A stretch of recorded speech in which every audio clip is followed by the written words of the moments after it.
Yeah. Right, so good morning, folks. Welcome to the book of Jude. As Paul said, the smallest book in the Bible and the next to last one. It's just before Revelations. If you turn over 2 pages, you've missed it. But it's not a book that's well known, but as we go through it, you'll see just how relevant it is to today's society and the things that we're sort of finding out about the world around us at the moment. So we're going to do this step by step. So let's go through first bit. Jude, a bondservant of Jesus Christ and brother of James, writes this letter. To those who are called, God's chosen ones, the elect, dearly loved by God the Father and kept secure and set apart for Jesus Christ. May mercy and peace and love be multiplied to you, filling your heart with spiritual well-being and serenity, experienced by those who walk closely with God. Now, this really identifies who was writing, to whom he was writing, and eventually the next little chunk, why he was writing. And Jude is a name that's been shortened from either Judas or Judah. They can't really decide which one is which. Those who are in favour of it being shortened from Judas said it was shortened because nobody wanted to get mixed up with Judas Iscariot, who betrayed Jesus. And if it was Judah, who knows? Nobody can come up with a solution as to why Judah would be shortened to Jude. Why does anybody shorten the name? Anyway, he's identified as the brother of James. Now, there's a whole book from James, a letter from James, who was the older, I suppose you'd call half-brother of Jesus, because obviously Mary had Jesus as a baby, and then they went on to have other children, boys and girls, 2 of which of these are James and Jude, or Judah, or Judas, whichever. Okay? The thing is, in this particular passage, Jude claims that he's a brother of James, but he does not claim any relationship to Jesus. They're not among his credentials. He prefers to align himself with other believers as a slave, and the Greek for that they use is doulos.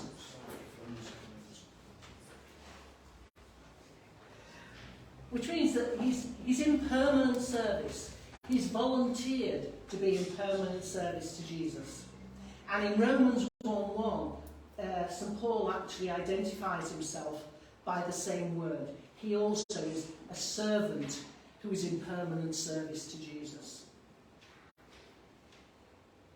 And in Mark 3:31-35, Jesus speaks of the greater importance in being in relationship with him through obedience to God than in any claim to any physical relationship with him. So this is why we think that Jude doesn't claim, guess what, I'm the half-brother of Jesus. You know, he doesn't want to put that forward, because this is what Jesus says in Mark 3. Then Jesus' mother and brothers arrived. Standing outside, they sent someone in to call him. A crowd was sitting around him, and they told him, your mother and brothers are outside looking for you. This is a little bit of a slap in the face for the mum and brothers. Who are my brother and brothers? He asked. Then he looked at those seated in a circle around him and said, here are my mother and my brothers. Whoever does God's will is my brother and sister and mother. Now that seems a little bit harsh, but what Jesus was trying to point out was that nobody can claim a better affinity with him than anybody who actually trusts in him, trusts in the Father, and does what the Father tells them to do. So there's no greater relationship that you can have. It's no good Judah or James or any of the others saying, well, I'm the half-brother or I'm the mother of. That didn't carry any weight more than what we can all claim as being followers of Jesus. Okay, so it was a really important point for us. And although it seems a little bit harsh, what we find out later is that all the brothers and the sisters didn't actually believe that Jesus was the Messiah until after his resurrection. So throughout his ministry, they didn't accredit him with being the Messiah, even though other people did.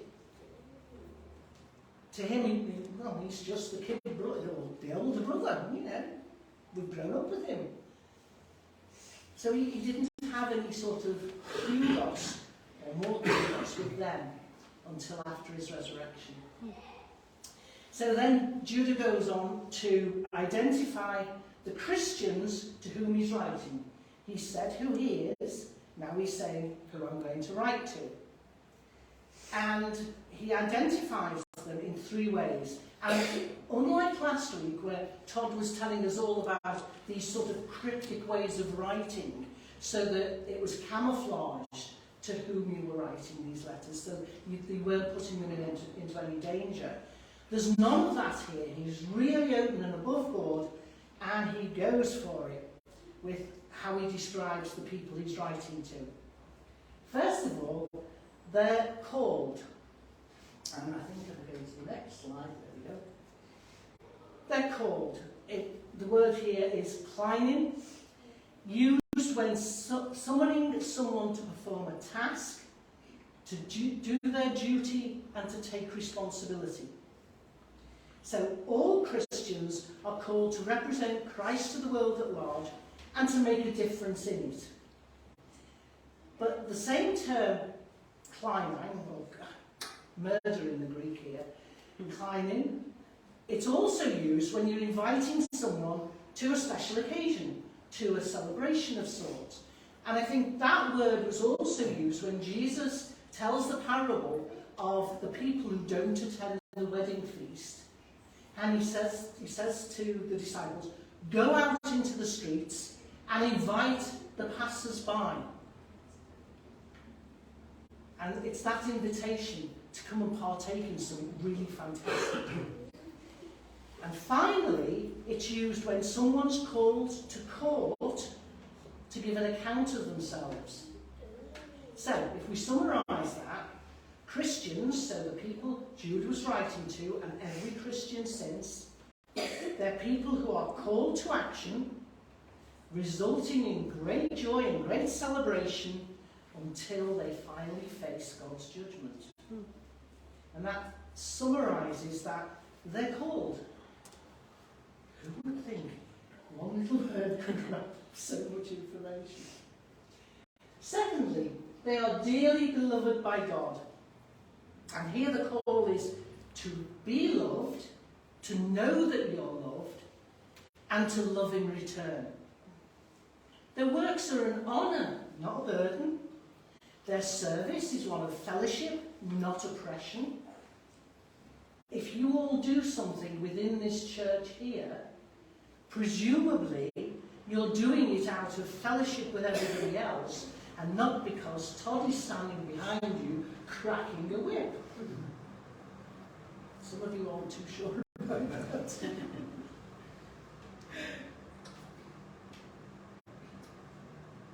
So their service is one of fellowship and not oppression, and their judgment is one of mercy and grace as well as justice. So you mete out mercy and grace with justice. And thirdly, they're described as they are kept for Jesus Christ.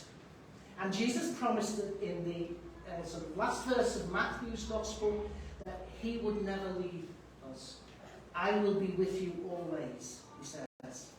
They're kept secure by the presence of the Holy Spirit.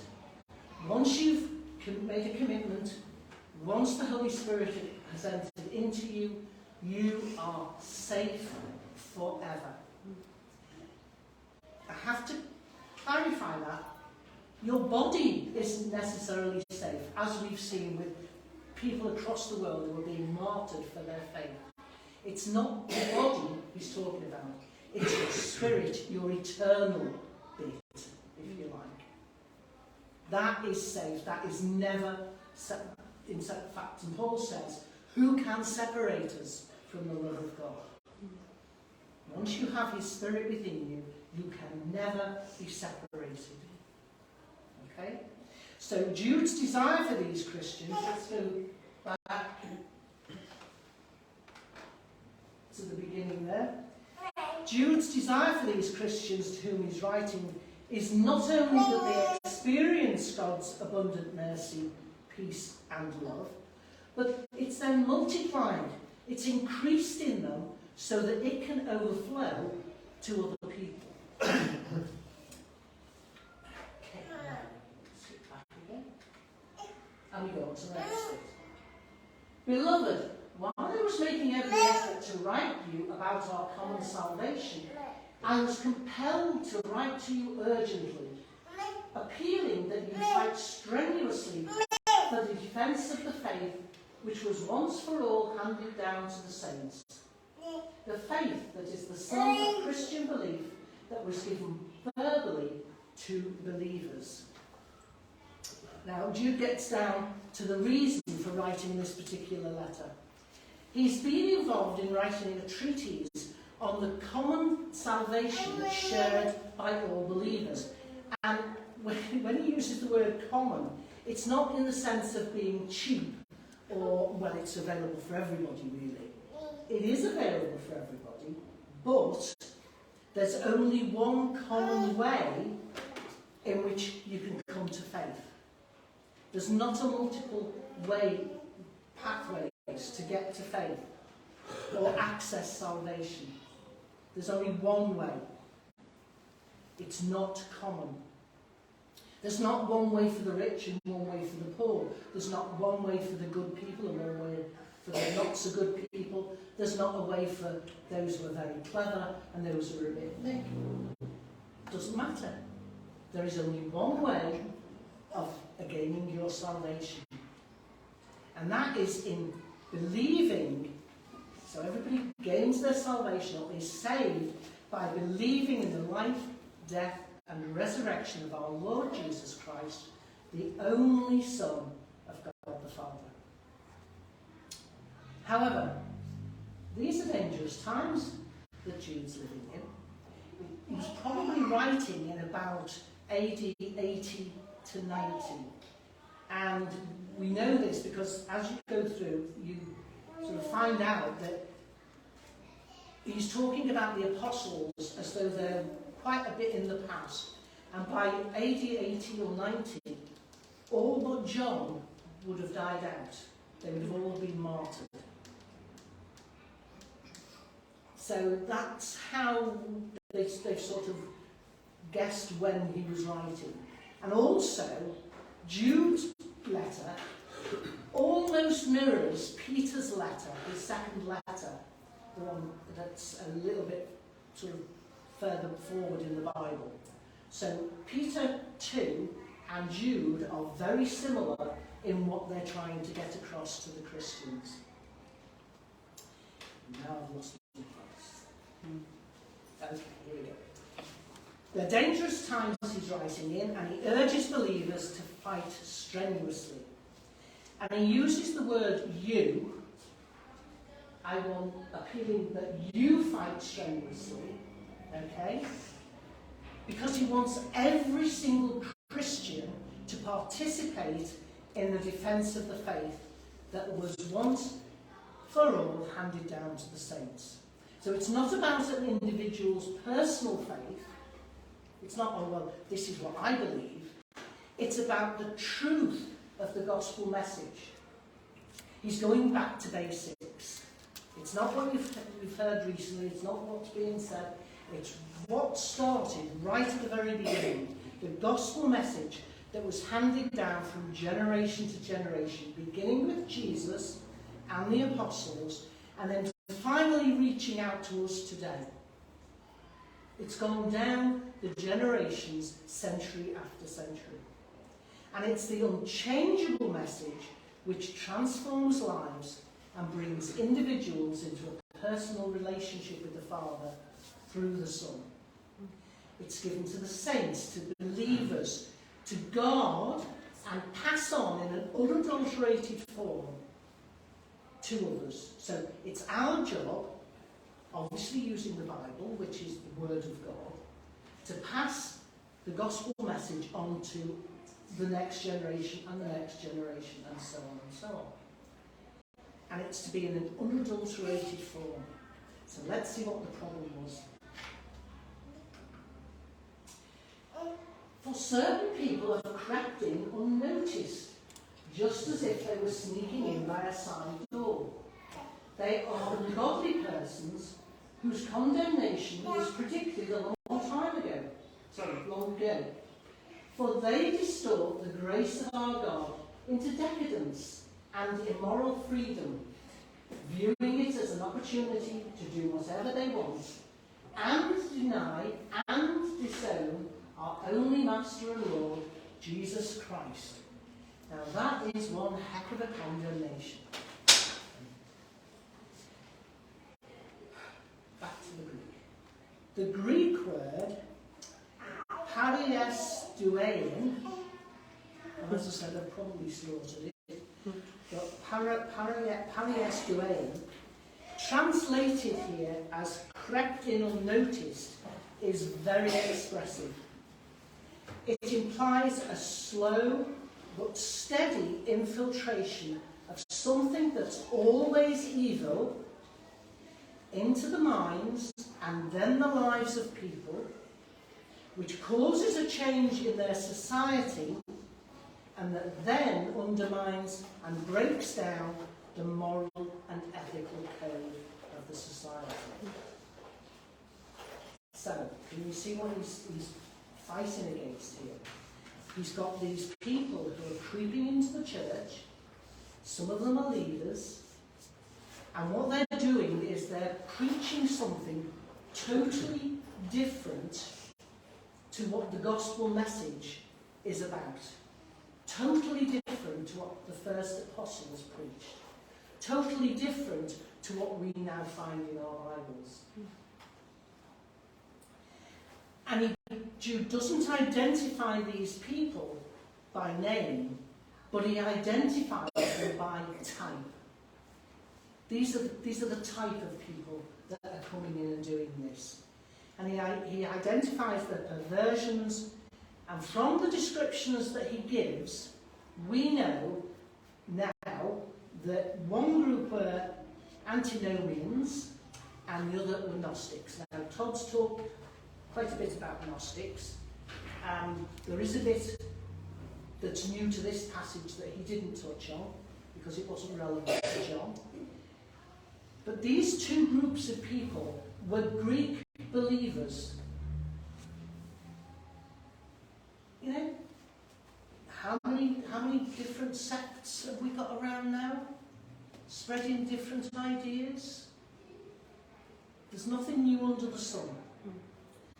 So, antinomians cheapened grace. If I'm freed by grace, then I'm free to do exactly as I choose, because the grace of God is big enough to cover any single sin that I commit, and the worse my sin, the more grace is needed. So I'm actually promoting what God's doing. Can you see how that's been flipped? I can do what I like because actually God needs my sin to show how good it is, to show how much grace he's pouring out. It was so twisted. Everything's permissible, nothing's forbidden, and if it felt good, they did it. Okay? Now, you might think, oh, wow, poor old Jude and his little Christians that he's writing to. But throughout history, the church has never actually been free of this belief in various forms of one way or another. In the 17th century, George Fox, who founded the Quaker movement, Quaker movement, and John Bunyan, who wrote A Pilgrim's Progress, so that's in the 17th century, and then we jump 100 years, and John Wesley in the 18th century. Now, we all know John Wesley. He travelled around on horseback around the country, preaching the true gospel. He was another Jude who was fighting this kind of thing. And if anybody's walked down Fish Street, which is next door to St Julian's, and seen the little blue plaque on a house there, they'll know that John Wesley hung out of the window and preached to the people of Shrewsbury, because the plaque tells us. And he eventually sort of influenced the Methodist movement, which is still going on today. So they all came up against proponents of antinomian teaching, which ridiculed the gospel message and vilified those who preached it.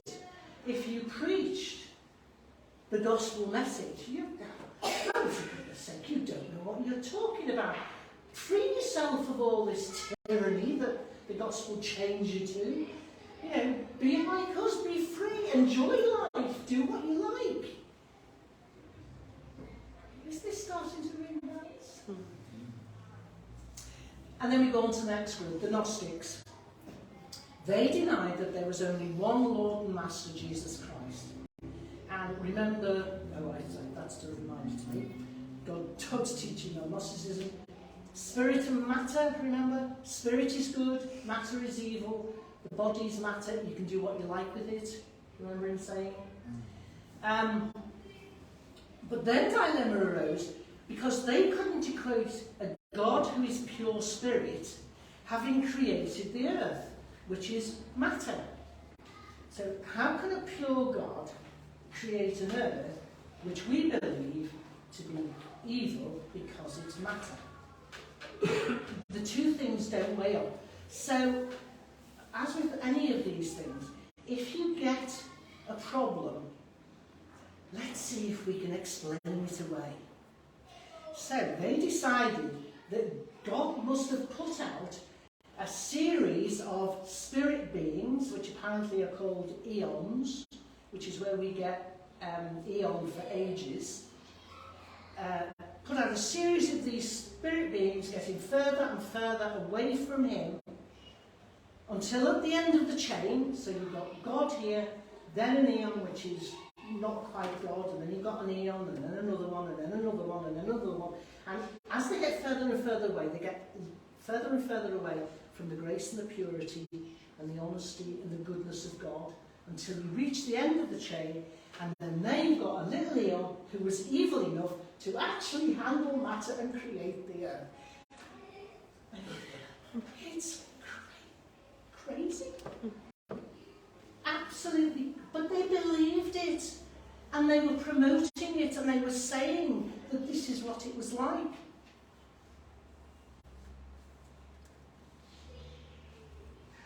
The problem is it's so distant and ignorant of its origins that it's totally hostile to God. And at this point, the Gnostics take it a step further and decide that, okay, the true God was the God that's spoken about in the New Testament, and and the hostile creator God, and we'll put a small g on that. So the hostile creator God who created the earth was the God of the Old Testament. I have heard a very committed Christian say to me in a Bible study I did many years ago now, The God of the New Testament is the God of love, but it's a different God of the Old Testament, because he is the one that, if you've read the Old Testament, you know that God kill them, kill them, kill them, wipe them out. And she could not equate the two. And this is exactly what these people are saying. We can't equate the two. They forget that God is a God of justice. I am a jealous God. Everything he does, he's warned people about. And if they overstep the boundaries, they pay for it. So, the Gnostics turned the Old Testament on its head. All our heroes were villains, and all the villains were heroes. Meaning that anybody who sinned in the Old Testament were the true servants of God, and that's how they justified their actions. Because if it was an evil being that created the earth, of course sin and evil entered the world. It was created with it.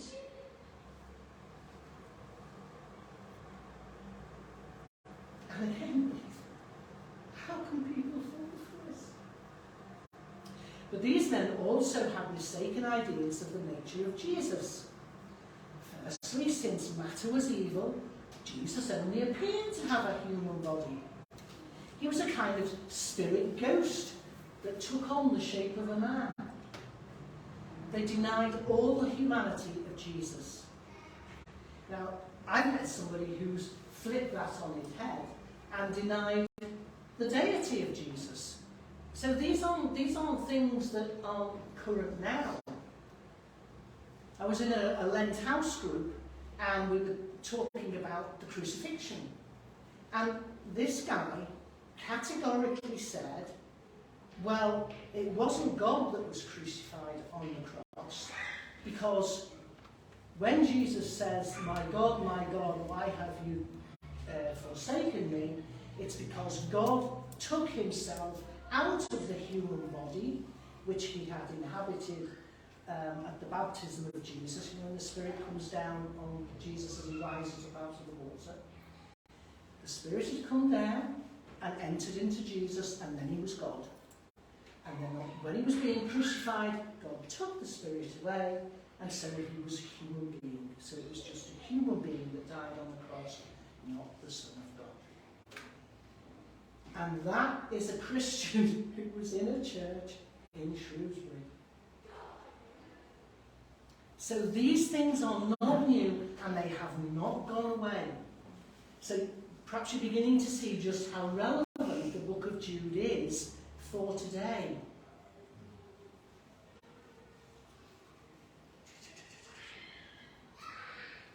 And because there's many stages between the pure God and the evil matter of this world, Jesus was only a step on the way. He was a lesser eon, sort of a bit further down the chain. That was the other belief that they held. Now, the aim of man was to achieve contact with God. And so to do that, they had to travel through all these different eons, from being evil all the way up to being godlike.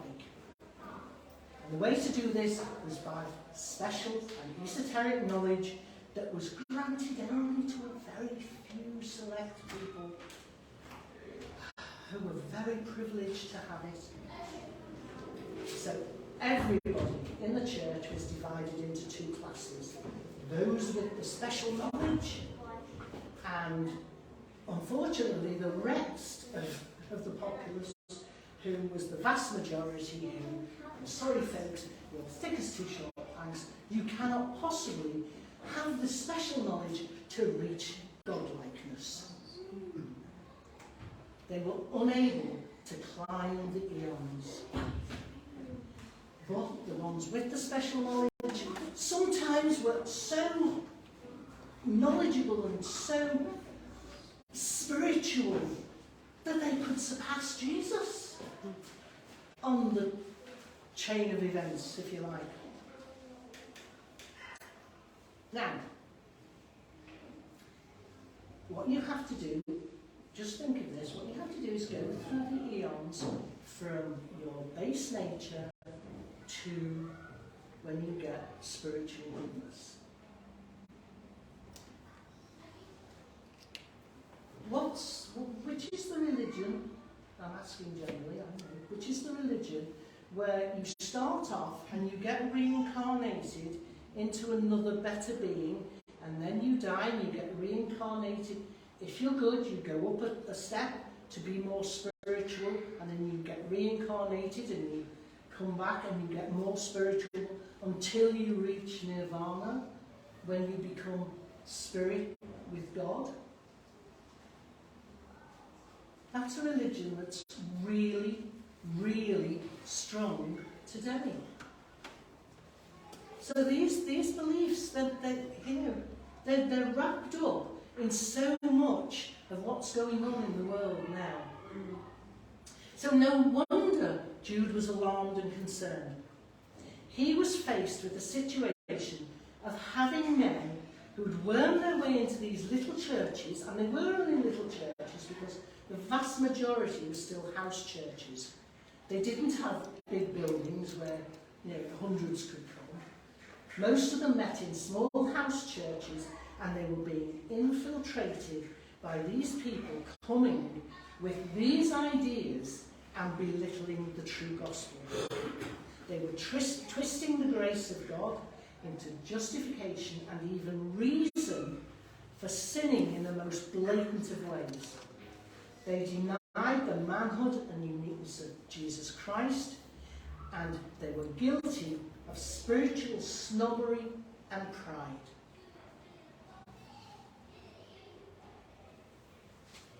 And these poor Christians, they had the Old Testament, they had the Scriptures, they did not have the New Testament. If we come up with any of those, if somebody comes to us with those ideas, we can go straight to this and say, well, hang on a minute, it's not in here, or what's in here contradicts it, you're wrong. We are entitled to say, you are wrong. This does not adhere to what you are saying. But we do it in a gentle and a loving manner. Okay? These people are just as misguided.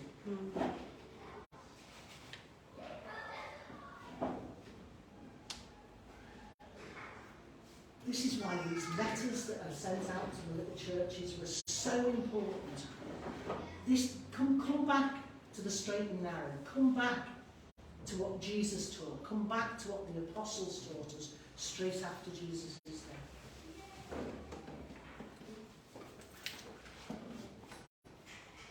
Go on a little bit further. Now I want to remind you, although you're fully informed once for all, that the Lord, after saving the people out of the land of Egypt, subsequently destroyed those who did not believe, who refused to trust and obey and rely on him. And angels who did not keep their designated place of power, but abandoned their proper dwelling place, these he's kept in eternal chains until the thick gloom of utter darkness for the judgment of the great day. And just as Sodom and Gomorrah and the adjacent cities, since they, in the same way as these angels, indulged in gross immoral freedom and unnatural vice and sensual perversity, they are exhibited in plain sight as an example of undergoing the punishment of everlasting fire. Ooh, gruesome stuff.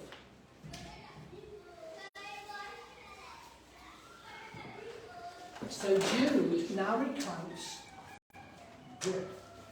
two examples of Jewish history that you can find in the Scriptures, and one from Jewish tradition, to show how God dealt with anybody who openly rebelled against him. Okay? Because this is what these people were doing. Coming in with their own ideas is open rebellion against God. We were talking about this on Thursday at Seed Study. Jesus said, if anyone, you have to be for me or against me. Those who are not for me are against me. There is no sitting on the fence and saying, I'll decide later. If you're not for Jesus and the gospel message, you are against it. And these people were obviously against it, and they were rebelling. They were rebellious people. And he wants to give indications of just this is how God deals with rebellious people. So wake up and listen. Look at what's going on around you. The first example, let's just skip back one. The first example is taken from Numbers 13 and 14. God delivered his people out of slavery in Egypt. He's led them safely through the Red Sea. He's guided them through the wilderness, providing manna and quail for them to eat, water for them to drink that was, hit and rock with a staff and fresh water gushes out. What I find is amazing.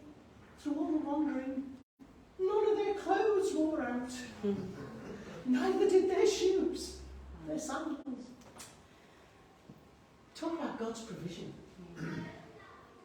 They're now at the borders of the promised land at Kadesh Barnea. And Moses has sent out 12 spies into the land and, go out, see what it's like, see what's going on there, what's the crops like, what's the people's like, what the town's like. And all 12 come back, and each tribe had one representative.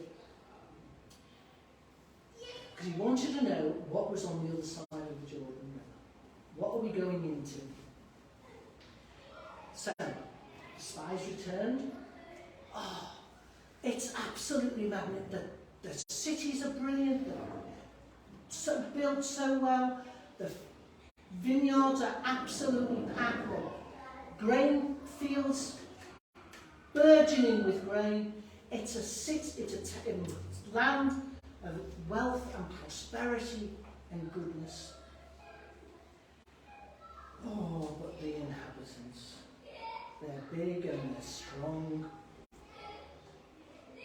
10 of them, no, we couldn't possibly go in there and defeat them. They'd wipe us out in a minute.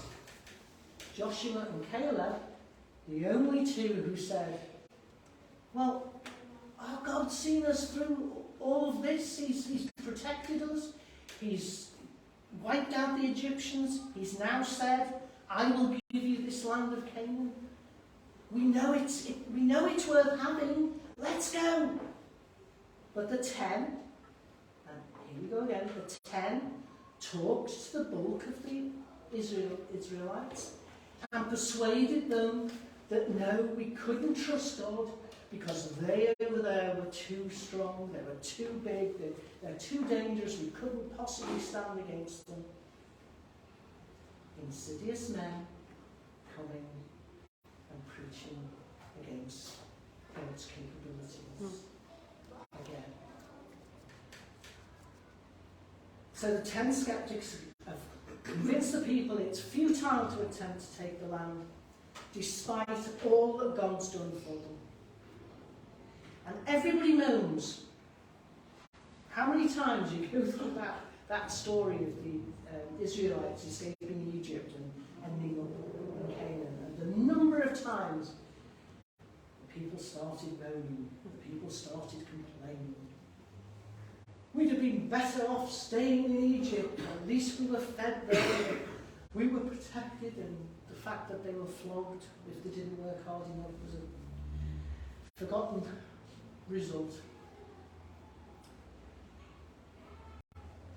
If you carry on with the story, as a result of the rebellion of the 10, they were struck down immediately in front of the people, and God pronounced judgment on all of the Israelites.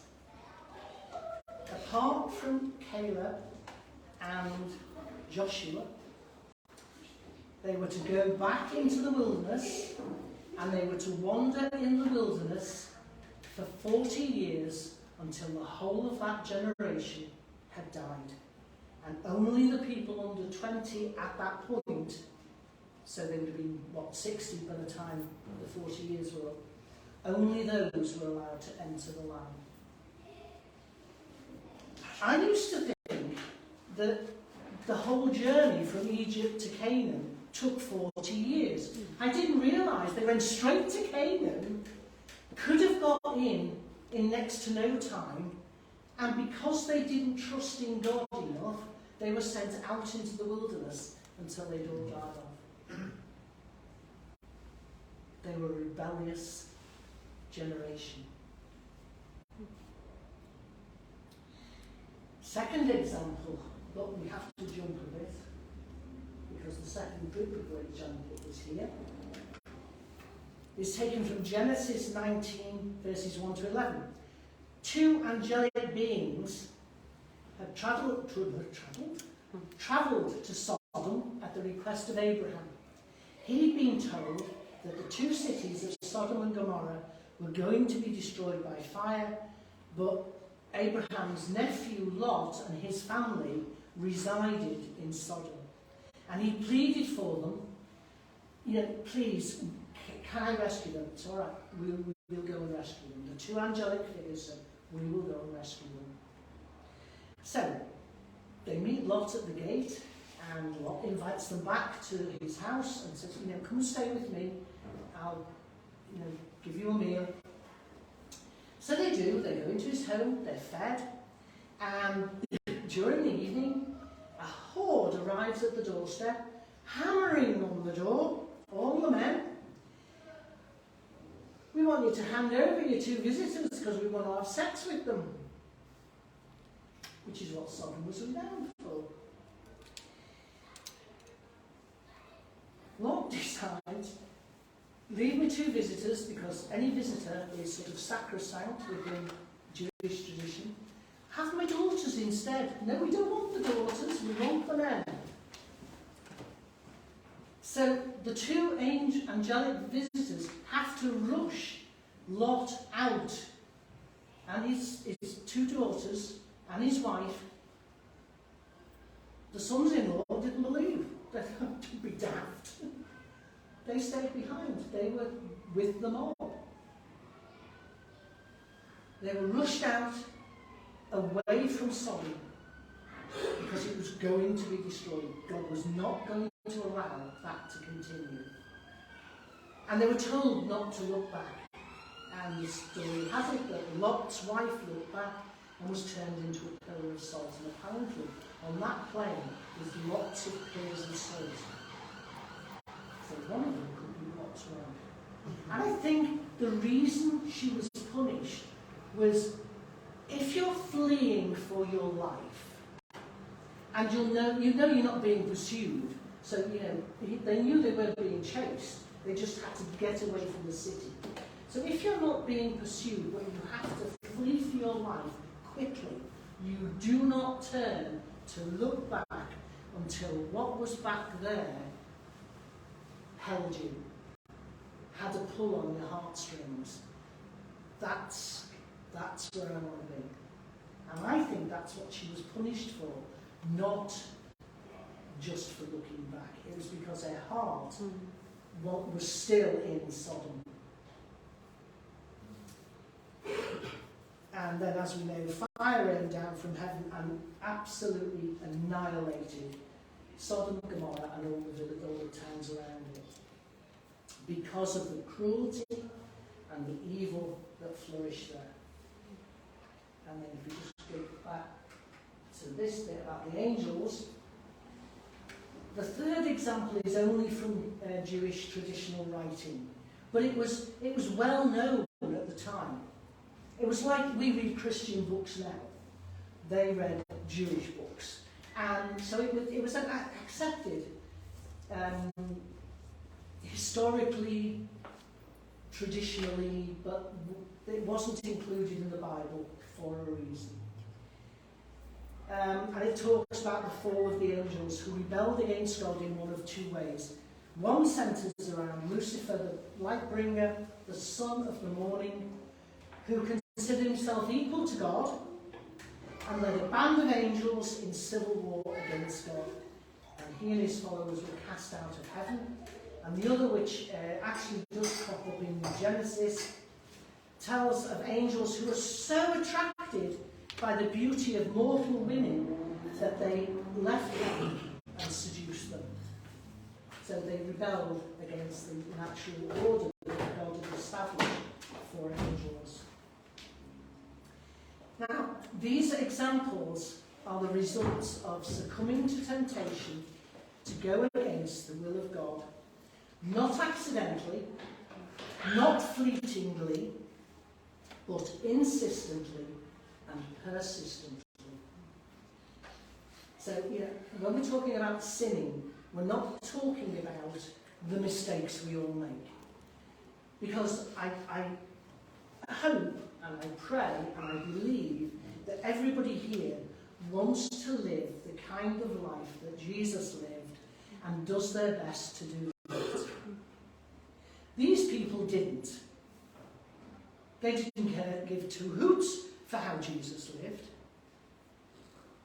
They were more interested in promoting their own importance, their own beliefs, and by doing that they were seducing other people into behaving like they were. And Jude is desperately worried about these poor little Christians who have nothing to refer to apart from letters that he can send to them to drag them back onto the straight and narrow. So Jude's warning those to whom the letter was written of people who follow ungodly desires, create divisions within the church, and some of these people were even presenting themselves as leaders. They had an inflated opinion of themselves, believing that they were special because they thought they knew what others didn't, choosing to draw people away from the truth of the gospel message that Jesus Christ is the only way, the only truth, and the only life. Now, I'm sure you can think of situations today where on social media you see posts where people are saying that what Christians believe is a load of rubbish. If you look at a Christian post on Facebook and then read down the comments, I don't do it often because it upsets me, but if you read down the comments, the way these people are slated, and okay, I know some of them are a little bit OTT and, come across as sometimes a little bit holier than thou, but the Christian message is being slated across nations. Social media is making it so much easier to reach people that you wouldn't have been able to reach 30 years ago. Young people are getting it all the time on their Twitter, Facebook, LinkedIn, no, it's not LinkedIn, what's the other one? Instagram, thank you. You can tell how tech-savvy I am. It's happening. And if you think it doesn't happen in the leadership, I don't know whether, I'm not being insulting, but I think this side of the room is probably old enough to remember. I'm not too sure about this side of the room. But it's not that long ago that a bishop of Durham actually said and came out and publicly declared to newspapers that Jesus Christ did not rise from the dead physically, it was only a spiritual resurrection, and that there was no such thing as the virgin birth. And that is a bishop of Durham. That's a leader convincing people that what the Bible says is a load of twaddle, and you don't have to believe it. So, with that sense of real doom and gloom, I'm going to leave you, Phoebe. And next week, it's all like Good Friday and Easter Sunday. Then Good Friday, everybody's depressed because Jesus is dead. Come back Easter Sunday and you'll realise not all is lost. Okay.